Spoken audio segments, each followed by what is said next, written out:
ఎన్నో అవాంతరాలు, మరెన్నో అడ్డంకులు, సమయానికి వస్తుందా రాదా అన్న సందేహాలు.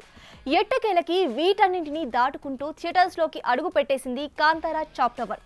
మరి భారీ అంచనాలతో వచ్చిన ఈ ప్రీక్వెల్ వాటిని అందుకుందా? కాంతారాతో 100 కోట్లు కొల్లగొట్టిన రిషబ్ మరోసారి మ్యాజిక్ చేశాడా? Let's watch. రిషబ్ హీరోగా నటించడంతో పాటు దర్శకత్వం వహించిన సినిమా ఇది. కాంతారాకి ఎండ్ కార్డు వేసిన దగ్గర నుండే మళ్లీ కథని మొదలుపెట్టాడు రిషబ్. ఇక కథ విషయానికి వస్తే, కాంతారా ప్రాంతానికి చెందిన కాపరి భర్మే తన తెగకు చెందిన సుగంధ ద్రవ్యాల వ్యాపారంపై ఆధిపత్యం కోసం పోరాటం చేసే నాయకుడు. కాంతారా వర్గం బంగ్రా అనే తెగతో పోరాటం చేస్తుంటారు. ఈ తెగలకు రాజా విజయేంద్ర అలియాస్ రాజశేఖర్, యువరాజు కులశేఖర్, యువరాణి కనకవతి పాలకులుగా ఉంటారు. అనే ప్రాంతంలో సుగంధ ద్రవ్యాల వ్యాపారం చేసేందుకు కాంతారా వర్గం పోరాటం చేస్తుంటుంది. అయితే కాంతారా తెగ ఉండే ఈశ్వర పూతోటలోకి అడుగు పెట్టాలని బంగ్రా తెగ రాజు, యువరాజు, యువరాణి కుట్ర పన్నుతారు. మరి దట్టమైన అటవీ ప్రాంతం కాంతారా వద్ద 3 తెగల పోరాటం ఏంటి? పింజర్ల దేవుడిని కాంతారా తెగ వాళ్లు ఎందుకు కాపాడుతుంటారు? ఈశ్వర పూతోట ప్రాంతంపై పట్టు సాధించాలని బంగ్రా పాలకులు ఎందుకు ప్రయత్నం చేస్తుంటారు?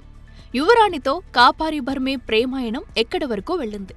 రాజు, యువరాణి కుట్రలను భర్మే ఎలా తిప్పికొట్టాడు అనే ప్రశ్నలకు సమాధానమే సినిమా. సినిమా విషయానికి వస్తే 3 తెగల మధ్య పోరాటం గురించి పూర్తిగా ఎస్టాబ్లిష్ చేయడానికి దర్శకుడుగా రిషబ్ శెట్టికి ఎక్కువ టైమే పట్టింది. కథను సింప్లిఫై చేయడానికి బదులు కొంత కన్ఫ్యూజన్ క్రియేట్ చేయడం వల్ల ఆడియన్స్ స్టోరీని అర్థం చేసుకోవడానికి మెదడుకు కాస్త పనిపెట్టాల్సిందే. అడవిపై దుష్టులు కన్నుపడినప్పుడు దైవం ఏదో రూపంలో వస్తుంది, కాపాడుతుందనేది ఈ చిత్రంలో బలంగా చూపించారు. మధ్యలో దాన్ని ఆవిష్కరించారు కూడా. అయితే ఎక్కువగా కాంతారా తెగ నాయకుడు భర్మే వారి మనుషులు వ్యాపారం చేయాలనుకోవడం, బానిసత్వం నుంచి తమ వారికి విముక్తి కలిగించాలని చేసే పోరాటం ఇందులో హైలైట్ చేస్తాడు రిషబ్. సినిమాలో మెయిన్ గా విజువల్స్ మతిపోగొడతాయి. యాక్షన్ ఎపిసోడ్ వావ్ అనిపిస్తాయి. అందులో హీరో రిషబ్ శెట్టి పడ్డ కష్టం స్పష్టంగా కనిపిస్తుంది కూడా. అయితే కాంతారాలో చూపించిన దైవం తాలూకు ఎమోషన్ ఇందులో తేలిపోవడంతో డ్రై ఫీలింగ్ కలుగుతుంది. ఫస్ట్ హాఫ్ మొత్తం సాగదీసినట్టుగా ఉంటే, సెకండ్ హాఫ్ లో ప్రతీకారం వైపు ఎక్కువగా నడుస్తుంది.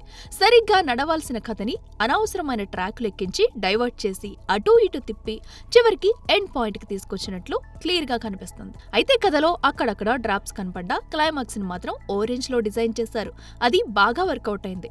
సినిమా చూస్తున్నంతసేపు అడవి ఎపిసోడ్లు, కంగువాని, యుద్ధం ఎపిసోడ్లు, బాహుబలిని, క్లైమాక్స్ లో హీరో ఆడదైవంగా మారడం పుష్ప 2ని గుర్తుకు వస్తే మాత్రం అది మన తప్పు కాదు.